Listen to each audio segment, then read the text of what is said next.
Hello and welcome. I'm Ann Viger, Director of Park Development and Interpretive Services for the Crystal Lake Park District, where I've worked since 1992. I'm also on the Board of Directors of the Crystal Lake Historical Society, and I'm thrilled to share this history with you. Many of you will recognize places, names, and faces throughout the presentation. I'm sure there are a few of you out there who actually lived more of the history than me, so you probably have some wonderful stories and memories. Because we're in this virtual environment, it will be difficult to interact with one another. However, I would love to hear your memories and add information to this presentation in the future. The presentation is organized basically as a chronological timeline, although throughout the presentation, I will interject some information about people, places, and events. This presentation was compiled with research and records from the Crystal Lake Historical Society and the Crystal Lake Park District. If you have comments or additional information on anything presented, feel free to email either organization. I'll post all of the contact information at the end of the presentation. So the history of the Crystal Lake Park District really begins right here at the shoreline of Crystal Lake. In 1835, Ziba S. Beardsley arrived at the shores of our lake and commented that, quote, "the waters were as clear as crystal. Our lake now had a name." Our little town began to grow in the decades following Ziba's exclamation. Charles S. Dole purchased his South Shore property, and in 1873, he acquired rights to run commercial ice houses. Dole built a total of 12 ice houses, the largest of which was near today's Gate 7. Dole owned the area now known as Main Beach. As early as the 1870s, Dole allowed residents to use his property for picnics, swimming, fishing, and boating. He even provided the boats. Dole deeded his ice house property in 1898 to John S. Field of Chicago, president of the Knickerbocker Ice Company. In the interest of keeping the water pure for quality ice, the company served up notice that anyone trespassing on the lake would be prosecuted. Meanwhile, in 1863, the land along Crystal Lake's North Shore was being purchased as private property by several wealthy landowners. Some landowners, such as Mr. Prickett and Mr. Leonard, erected large resort hotels which attracted well-to-do folks from Chicago and surrounding areas who would take the trip to relax and enjoy a summer season frolicking on Crystal Lake. After a near-decade feud with the ice company and fear that parts of the lakefront were going to be sold off for private use, depriving public use of the lake, Crystal Lake's Mayor Goodwin appointed a committee of notable citizens to review a land proposal provided by the ice company. Mr. Pierce, one of the attorneys, also spoke to the group about the possibilities of establishing a park district, which was an option granted by state law. Park districts had begun forming in Illinois as early as 1893, with Springfield, Quincy, Peoria, and Dixon being the first formed. By 1930, over 60 districts had been formed. On November 19th, citizens approved formation of a park district with a vote of 1,086 in favor and 92 against. After a series of legal proceedings, the Crystal Lake Park District purchased the land now known as Main Beach. 5 community-minded and influential men were unanimously elected as the first Park Board of Commissioners and were sworn in on November 22nd, 1921. John Flotow was the owner of the United Cigar Store business on North Main Street for 23 years. He served as city clerk of the combined villages of Crystal Lake and Nunda for 15 years. He gave up his store in 1934 to concentrate on the insurance business. John, nicknamed Shires, was an ace member of the Schuler Drugs Ping Pongers and led the team to many victories. Perhaps it was his proficiency in this popular sport that fueled his interest in parks and recreation in Crystal Lake. Interestingly, besides ping pong, Schuler's sponsored many teams in Crystal Lake, including basketball, baseball, football, and even miniature golf. Dennis Kelly was a teacher in Chicago even after moving his family to Crystal Lake around 1920. He was active in sports and was involved in many community organizations. He became involved in politics and served as chairman of the McHenry County Democratic Central Committee. Kelly was known for his honesty and sincerity of purpose and was regarded as a fine leader. He moved back to Chicago in 1935, where he died suddenly 2 years later at the age of 58.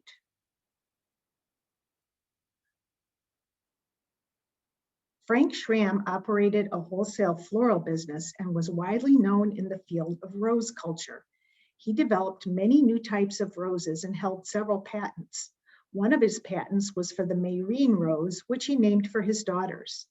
He owned 6 greenhouses on the north side of Crystal Lake Avenue, just west of Elmhurst Avenue, and shipped blossoms every day in season to all parts of the US. Perhaps it was Frank's appreciation of natural beauty that drew him to help save the lakefront. Paul Rosenthal was a Crystal Lake native and worked in his father's business, Rosenthal Lumber and Fuel, becoming chairman of the board. He was an officer and stockholder of the United States Bank at the time of the stock market crash. He was active in community and county affairs and sponsored many sports leagues. He was instrumental in organizing and popularizing baseball in the early 1900s, managing and playing catcher for the semi-pro Lakers. He also served on Crystal Lake's first volunteer fire department. Benno Rau learned the jewelry trade in his native Germany and opened a business in the Fry hardware store on William Street in 1893. He served as mayor of Crystal Lake at the same time he was serving on the Park District Board. He also served on the school board for 30 years. It's an understatement to say that Ben was active in his community. He coached his children's sporting teams, played in the local orchestra, and served as a director of Home State Bank. After the death of his youngest daughter, Lucille, funds from the estate were donated throughout town, including the Rau Center for the Arts, the Colonel Palmer House Restoration Association, and First Congregational Church. The family home was donated to the historic downtown district of Crystal Lake and is now used for the organization's offices. A year after the purchase of the lake park, Mike Fitzgerald was hired as a concession provider and caretaker. Mike was born in Ireland in 1880, but came to the US with his family as a youngster. Mike was friendly, hardworking, and well-liked. His responsibilities were mowing the lawn, keeping the park clean, supervising activities at the recreation building, and keeping order. He spent more than 2 decades in this position and was one of the best known and well-loved people in Crystal Lake. A typical Sunday in 1923 would give locals an opportunity to enjoy the sunshine and cool breeze coming off the lake. Families and friends would stroll the grassy banks while catching up on the latest headlines of the day. Within a few years, it was clear that the simple pavilion structure that had been constructed near the shoreline could not accommodate the growing number of visitors, both local and from out of town. The Park District hired architect Frederick Stanton to complete a design for the new recreation building and bathhouse. The building opened in the summer of 1926 and was comprised of a large activity space complete with a player piano, concession and locker rooms, and men's and women's lavatories. A grand opening celebration with a water carnival, dancing, and fireworks was held in July. The Lake Park, as it was then known, immediately became the setting for celebrations, carnivals, boat races, and even a bathing beauty contest. At the park, bathing suits could be rented for 25 cents, lockers for 10 cents, and towels for 5 cents. The lunch stand dispensed coffee, sandwiches, cigars, and cigarettes. Fortunately, we have these wonderful postcard images from the 1930s and 40s to depict life at the lake. Many improvements to the surrounding road and land were made during this time, including the draining and filling of a swampy area to allow for parking, the planting of trees, and installation of park benches. The ballroom and the recreation building continued to be a popular venue for dancing, especially when the board opened it free once a week to teenagers. Perhaps the most spectacular and unbelievable feature of the park in the last 100 years was the construction of a towering water slide in 1931. Presumably, swimmers would rent an inner tube from concessionaire Mr. Six, climb the stairs, then slide down into the shallow water. In 1935, the slide was lowered and became a toboggan slide for winter use. The transformation was handled by William Brudigam and Company. Brudigam was a blacksmith and a member of the Crystal Lake City Council at the time. Floodlights made night tobogganing possible, but the slide proved dangerous and was dismantled in the 1950s. Fred Morgan was promoted to park superintendent in 1937, replacing Mike Fitzgerald when illness forced him to retire. Fred cared for park properties as though they were his own. He did the manual labor, trimming bushes, mowing the grass, and keeping the building and beach spotlessly clean. He also worked long hours, keeping the recreation building open evenings and weekends for meetings, parties, dances, and other events. He supervised skating and tobogganing in the winter and swimming in the summer. The youngsters liked him and followed his rules. Fred was a veteran of World War I and served a term as commander of American Legion Post number 171. Fred died on the job in 1957 while tending to work in the maintenance garage. A flagpole was erected in his honor at Main Beach. Today, there's a new flagpole in its place, but the plaque remains at its base. Up until now, the entire Crystal Lake Park District consisted of the Park at the Lake, which was later named Main Beach. However, as early as 1910, residents were expressing a desire to preserve property owned by the Walkup family on the east side of Walkup Road. A one-room schoolhouse overlooked the pond. The Walkup family had generously allowed the public use of the scenic property for hiking and picnicking for many years. Baseball games were regularly played on the diamond long before it was public property. 130 acres of Walkup Woods was sold and privately developed as a golf course in 1923. The entrance to Oakwoods Lodge was on North Main Street near the intersection of today's Route 176. The course was active and popular for about a decade, boasting a bent grass green on hole number 2. The owners managed to convince noted golfer Chick Evans to play the course in 1924. Evans was the most famous golfer of his day, having won both the US Open and the US Amateur Tournament in the same year. When he played in Crystal Lake in 1924, he had won the Western Amateur the previous 4 years in a row. Oakwoods Lodge closed in 1935, in large part due to the Depression and a declining interest in golf.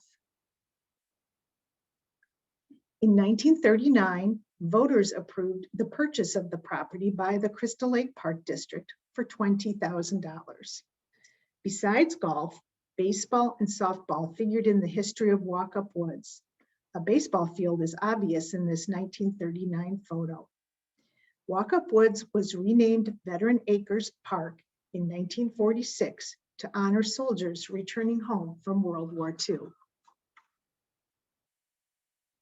Vets Acres, or VA, became the home of countless carnivals, fundraisers, concerts, tournaments, powwows, races, and even fireworks. Its rolling hills, oak forest, and hill prairie are the perfect setting to hike and picnic. And let's not forget winter sledding and ice skating on the pond. There are countless names and faces of people who have nurtured, maintained, and celebrated Veteran Acres over the decades. It's impossible to recognize them all, but since you may have noticed a recurring theme of baseball at VA, I thought I'd highlight a few of the influencers of their day. Frank Repp owned Frank's Barber, Toy, and Hobby Shop in downtown Crystal Lake for 36 years. He was a World War II veteran, a member of Emmanuel Lutheran Church and American Post 171. and president of the Crystal Lake Babe Ruth League. Kids were the core of Frank's life. He founded Little League Baseball in Crystal Lake and was an active sponsor of Little League and Babe Ruth for many years. The mayor proclaimed July 3rd, 1983, Frank Rep Day, and on that day, the baseball diamond at Veteran Acres was named in his honor. Mickey's son was a multi-sport athlete in high school and played for the Crystal Lake Boosters baseball team for 10 years. A great supporter of recreation, he served on the Crystal Lake Park Board of Commissioners for 24 years. His twin daughters, Mary Peacock and Pat Philpott, were both lifelong supporters of local baseball. The Mickey Son Baseball Complex at Lippold Park is named in his honor. For 30 years, Jim Sabo was a leader in the Crystal Lake Babe Ruth baseball, who called Frank Rep Field their home. Jim believed in helping kids fall in love with the sport, no matter their financial situations. He said, quote, "There is always a place for anyone who wants to play baseball." He was a founding member of the McHenry County Youth Sports Association and was inducted into their Hall of Fame. Getting back to our timeline, in 1954, residents passed the first tax referendum that would fund year-round public recreation in Crystal Lake. Sam Basin was hired to lead the new recreation department. One of the first organized recreation activities was the summer playground program. In cooperation with School District 47, the Park District ran children's programming each summer at 4 schoolyards.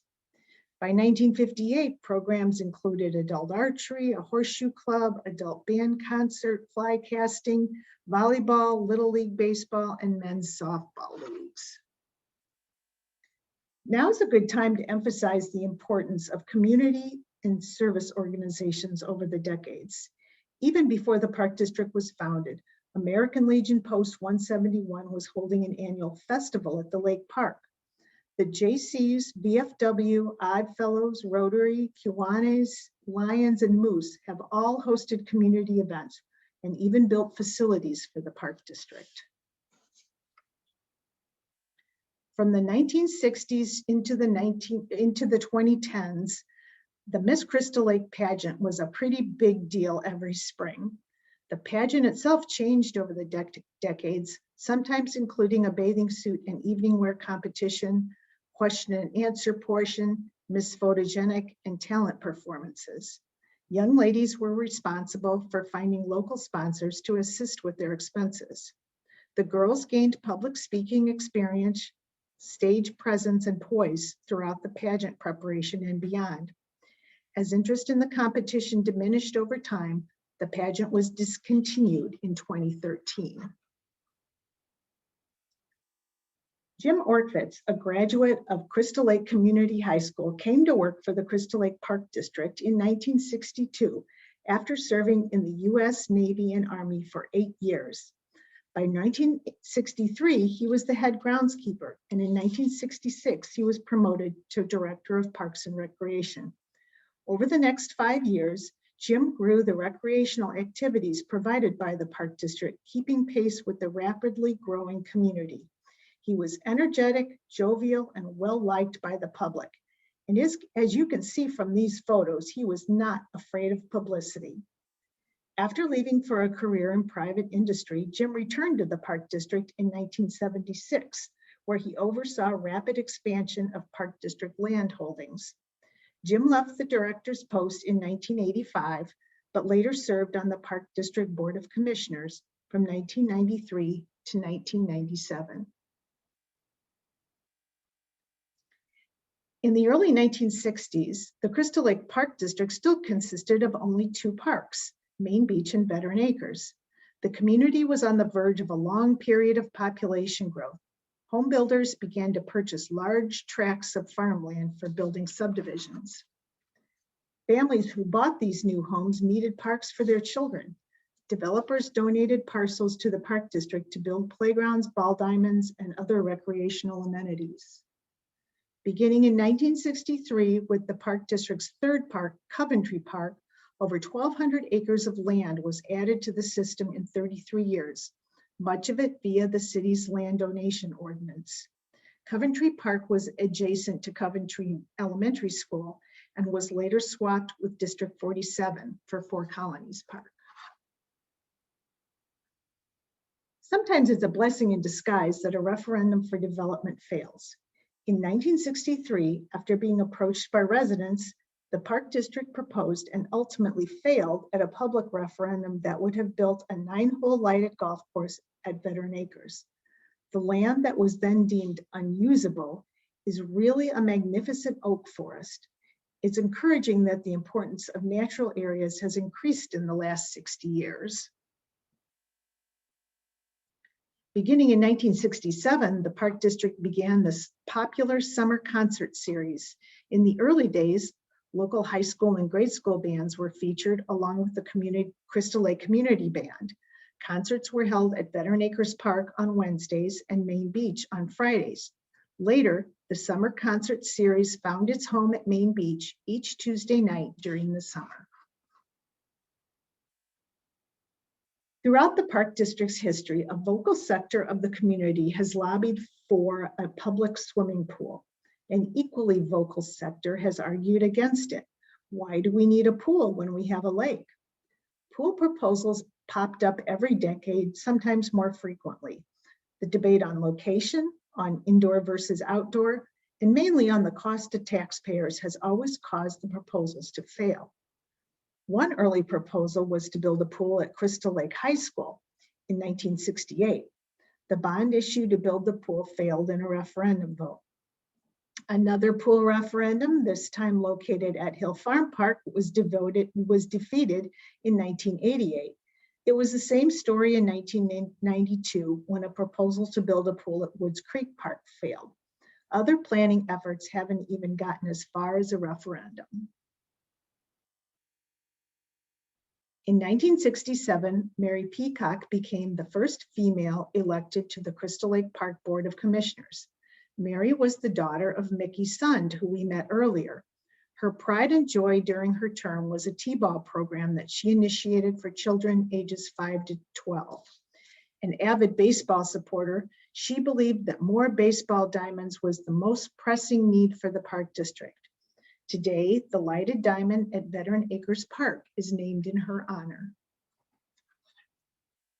Of course, since that time, many women have served on the Park Board of Commissioners and have been instrumental in our 100-year history. Here are the faces of these amazing leaders. In 1968, the Grafton Park District voted to merge with the Crystal Lake Park District. This merger brought the village of Lakewood and Grafton Park, which is today's West Beach, into the district. Grafton Park had been deeded to the township from the Consumers Ice Company in the 1920s. Always popular with nearby residents, the park became overcrowded on weekends when many beachgoers from out of town came to camp at the nearby McGarry's Woods. After several tragic drownings in a short period of time, park commissioners began improving Grafton Park, adding supervision, lifeguards, concessions, and boat rentals. Still popular, the beach was extended in the 1950s. Grafton commissioners considered buying additional land for the Park District, but the nearby Huntley Park District was formed, leaving Grafton Park District a small 6 square miles in size. The leaders of the Grafton Park District felt it was in the best interest of their residents to merge with the Crystal Lake Park District, whose commissioners agreed. Outdoor education was going strong in the 1960s with the leadership of School District 47, who used Veteran Acres Woods and Prairies for field trips. In 1968, the Crystal Lake Park District built the Nature Center to accommodate the growing program. After the school district lost funding for outdoor education, the Nature Center was used by the Park District as a preschool. The Nature Center reopened for its original purpose in 1998 and today hosts a variety of nature-based recreation and education programs and events, including the popular Butterfly House, where you can interact with live butterflies from May through September.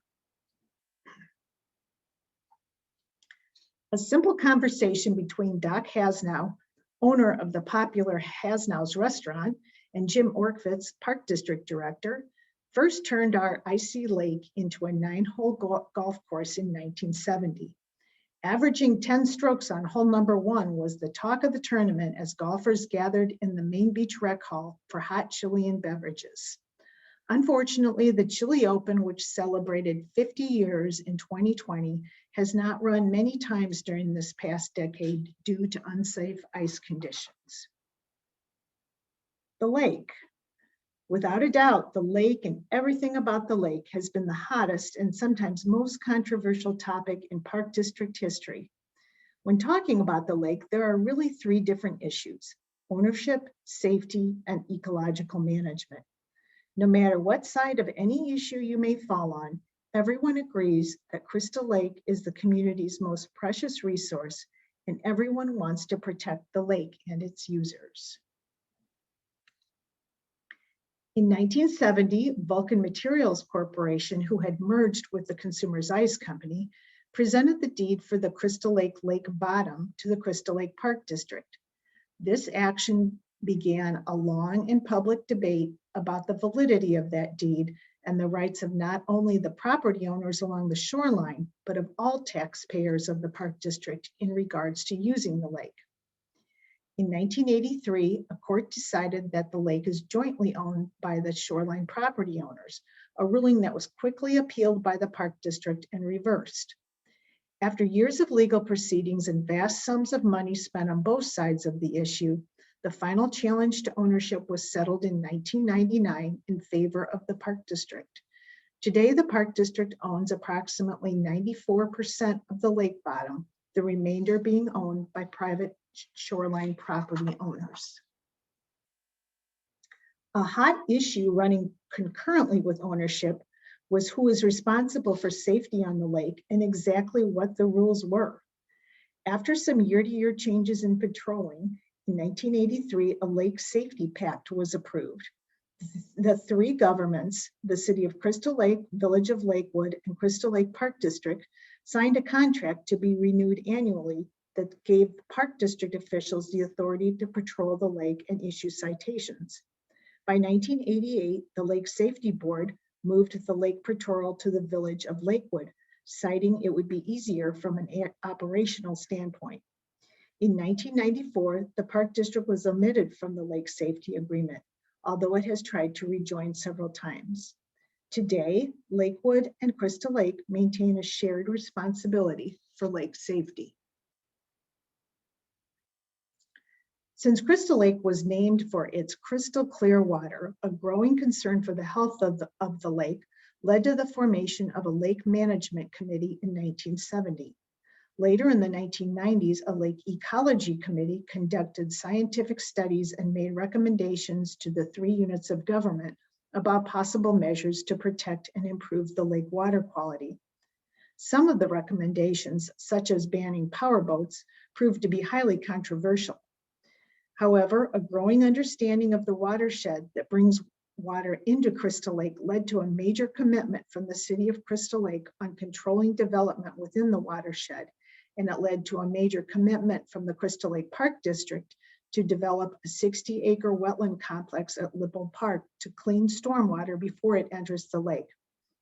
The Park District has employed a lake management firm since 2000, and according to the Illinois EPA, Crystal Lake continues to rank among the cleanest lakes in the state. A new lake management committee was appointed in 2019 that studies a variety of lake-related issues and makes recommendations to the governing bodies. As stated earlier, whether you use the lake for recreation, leisure, or merely enjoying the sunset, Crystal Lake continues to be the crowning jewel in our park system and will continue to be valuable throughout our next 100 years.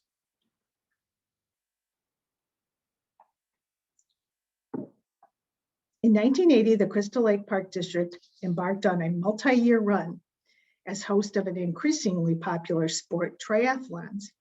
In its inaugural year, the Crystal Lake Park District Triathlon included 130 contestants and was won by Kevin Ziegler of Woodstock. Participation in the triathlon grew tremendously in the next years as contestants came from all over the Midwest to participate. A decline in interest, as well as increased concerns for safety, caused dropping the bicycle portion of the race in the 1990s. A new half marathon format proved popular until 2018, when it also ended due to safety concerns with having runners on busy roadways. The popularity of tennis exploded in the 1970s, and in 1982, the Park District purchased the Racket Club, a 10-year-old private tennis facility on Route 31. The acquisition was met with some friction since the board made this decision without resident input. The Racket Club has been home to many prominent tennis leagues and tournaments and has developed partnerships with District 155 and McHenry County College. Lessons, leagues, tournaments, and fundraisers keep the club active year-round. In the 1980s, the Park District began offering extended time, a before and after school program to provide child care for families with working parents. ET was developed in conjunction with School District 47, who provide the school space for recreational and educational activities for students. The Crystal Lake Park District ET program was revolutionary in the field and has been widely copied throughout the state. Today, Extended Time operates out of 9 schools and provides nutritious snacks, activities, and homework help for 500 students. Beginning casually in an outdoor setting at Veteran Acres Park, the Park District preschool program began in 1984. Tot Time Preschool moved inside to the newly emptied Nature Center in 1986, becoming more structured and more popular as the years went by. By 1997, the former residence at Hill Farm Park on Barlina Road was remodeled into a preschool facility, and the Barlina House Preschool was born. Now, you might be wondering where the name Barlina came from. In 1960, Ivan Hill, an advertising executive, bought the dairy farm and moved his family from Winnetka. Ivan continued to commute to Chicago for work while a farm manager handled the day-to-day operations, including the care of 96 Holstein cattle. Joan Hill managed the farm's finances. The Hills named their farm Barlina after their 3 children, Barry, Lisa, and Nina. Hill sold the farm in 1969 to a residential developer who donated it to the Crystal Lake Park District in 1972. Celebrating its 35th anniversary last year, the Cardboard Cup Regatta has been a relished tradition for Crystal Lake. The Crystal Lake Yacht Club approached the Park District about creating a competition featuring cardboard boats and duct tape. The boat entries have been as many as 150, with 14,000 spectators watching from the shoreline. The focus of this annual event is to raise money for local charities. The summer playground program morphed into Young Explorers Day Camp in 1985. Loaded with swimming, hikes, arts, crafts, theme days, and field trips, the program fills summer with activities and learning. Over the decades, many students have returned as camp counselors or have registered their own children for the camp. Kirk Reimer began mowing grass for the Park District during summers as a high school student in 1972. After graduation, he joined the grounds crew full-time, eventually leading the maintenance department. Kirk was a hands-on leader, and you could often find him operating machinery, assembling a playground, building a picnic shelter, and in general, pitching in with everything that needed doing. By 1993, Kirk was promoted to Director of Parks and Recreation and held that position until his retirement in 2010. During his tenure as director, the rapid explosion of the part of our town led to an equally rapid increase in the acreage of the Park District. At the time of his retirement, after 38 years of service, it was noted that, quote, "There is no better example of someone who leads by example." Today's Lippold Park was purchased in several phases, beginning in 1968 from the Lippold family, who were dairy farmers for 3 generations. Since the property is located in the watershed of Crystal Lake, its 60-acre wetland and pond complex may play a vital role in purifying water from surrounding agricultural fields as it drains into Crystal Lake. The Lippold family moved to Crystal Lake in 1917. They eventually acquired 3 large tracts of land totaling 570 acres. The Lippolds' large dairy farm was one of the most successful farms in the area. In addition to farming, the Lippolds were very involved in their church, the Ridgefield Presbyterian Church, as well as numerous community organizations. Ludwig was an early member of the Board of Education when the Community High School District was formed, serving from 1920 to 1938. The high school was an institution dear to his heart. He was often quoted as saying, quote, "We can't do too much for the public schools." According to his obituary, Robert Ludwig Lippold, or rather Ludwig Robert Lippold, was one of the most successful farmers in the vicinity. He had an unusually fine character, and his reputation for honesty and fair dealing was above reproach. He always took the time for social, civic, and religious life of the community. Over the last 50 years, the Park District developed Lippold Park into a 309-acre sports complex with facilities for just about every athletic interest, including hiking trails, softball and baseball fields, football, lacrosse, and soccer fields, a golf center, a disc golf course, a dog park, a skate park, batting cages, sand volleyball, and a playground. The Art Bonkoski softball complex features synthetic infields and is home to the ever-popular adult softball leagues. Lippold Park is one of the finest sports complexes in the state and draws athletes from near and far. Since 1993, youth baseball players from around the world have descended once a year on Lippold Park as they bring hopes and dreams to become international champions. This highly competitive baseball championship, organized by the McHenry County Youth Sports Association, features teams from Brazil, Japan, Puerto Rico, Guam, and New Zealand, just to name a few. The international teams spend about 2 weeks with local host families who open their homes and hearts to these players. Besides drawing the best of youth baseball to Crystal Lake, this tournament brings millions in revenue to the area. In the early 90s, 2 volunteer-built playgrounds were erected at Woods Creek Park in Main Beach, organized by a nonprofit community group named Operation Playground. Each playground was designed using input from the community, especially children, and was built in 5 days entirely by volunteers. Hundreds of people of all ages and abilities showed up each day to lend a hand. Both playgrounds lasted for more than 20 years before needing replacement and provided hours of fun for thousands of children. In 1994, Wingate Prairie in Veteran Acres Park and Stearns Woods in Fenn received the state's highest level of protection when they were dedicated as Illinois nature preserves. Wingate Prairie, named for longtime educator and steward Bill Wingate, is an extremely rare dry mesic gravel type of prairie, and 3 endangered plant species are found there. Stearns Fen is an extremely rare graminoid fen, which supports 10 state-listed endangered or threatened species. Both nature preserves are routinely burned to eliminate invasive species, and both have active citizens performing maintenance. In 1997, a referendum was passed to fund a much-needed renovation of the Main Beach Recreation Building.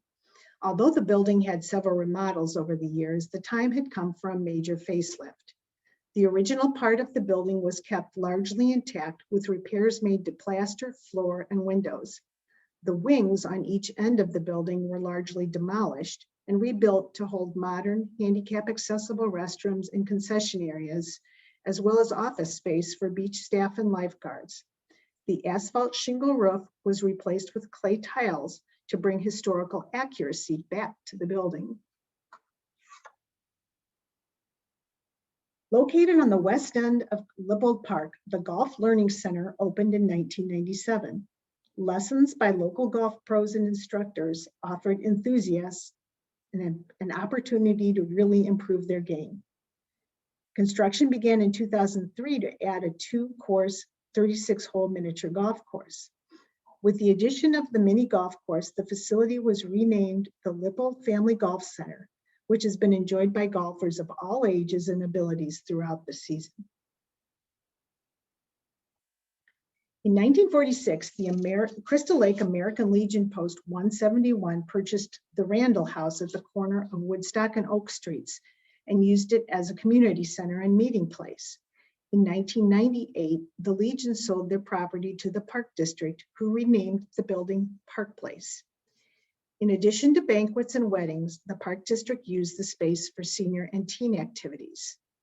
By 2018, the hall needed many structural improvements to maintain the historic 1926 building. The Park District determined Park Place was not economically viable to maintain and sold the building to a local business entrepreneur. In 1979, with the intention of building a new fire station, the city of Crystal Lake acquired the Colonel Palmer House, which was constructed in 1858. Volunteers of the Colonel Palmer House Restoration Association cared for the historic building for many years. Seeing an opportunity to refurbish the home and bring educational programs and events to the community, the Park District has been leasing the building from the city since 1998. Major renovations were completed by the Park District and by volunteers over the last 20 years. The building is home to the office of the Crystal Lake Historical Society and is used for many programs and events each year. It is the only structure in Crystal Lake that is listed on the National Register of Historic Places. To help accommodate the need for more recreational space, the Park District purchased the Christian Fellowship Church located just west of Lippold Park on Route 176 and renamed it Grand Oaks Recreation Center. The Grand Oaks Active Adult Center, CLPD Academy of Dance, and fitness classes are held here. In addition, the auditorium hosts many special events throughout the year. New to aquatic recreation, playground splash pads grew in popularity and the Park District was ready to serve the community. Having outlived its useful life, the 90s era Veteran Acres Playground was replaced and the Acorn Alley splash pad was added. Residents loved the concept so much that the Park District constructed a second splash pad at Woods Creek Park in 2014. Despite being landlocked, the Crystal Lake Park District is always looking for ways to expand and improve recreational opportunities for residents.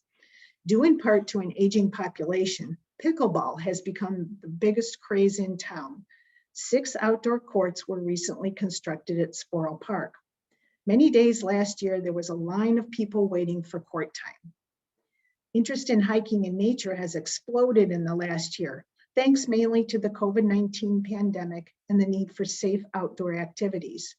For the same reason, fishing is tremendously popular right now, and the number of boat rentals at Main Beach in 2020 were at a record high.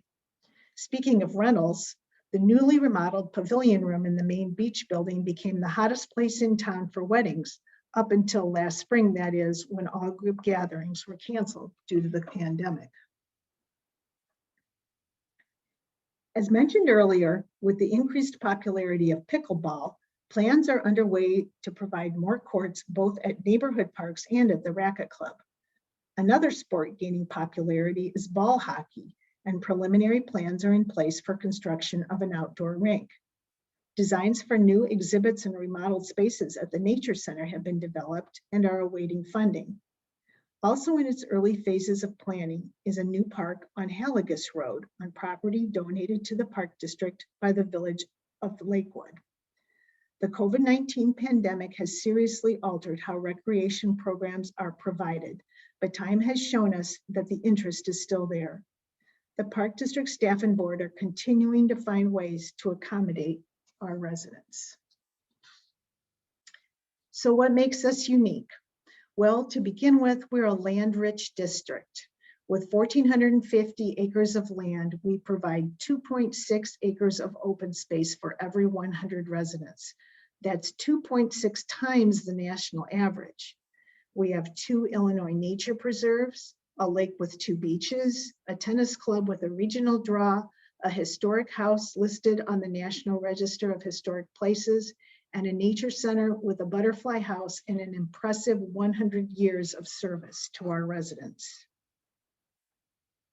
Parks and open space are vital to the health of the community. Recreational opportunities add to the quality of life of its residents. I'm proud to be part of a community who valued public access to open space so much that 100 years ago, they banded together to form a park district. I'm also proud to be just one of the hundreds of employees, volunteers, and elected officials who have respected that commitment from 100 years ago by dedicating their time and talent to the stewardship of this vibrant organization. Thank you so much for joining us today. And as I said earlier, we would love to hear your stories. Here is some contact information.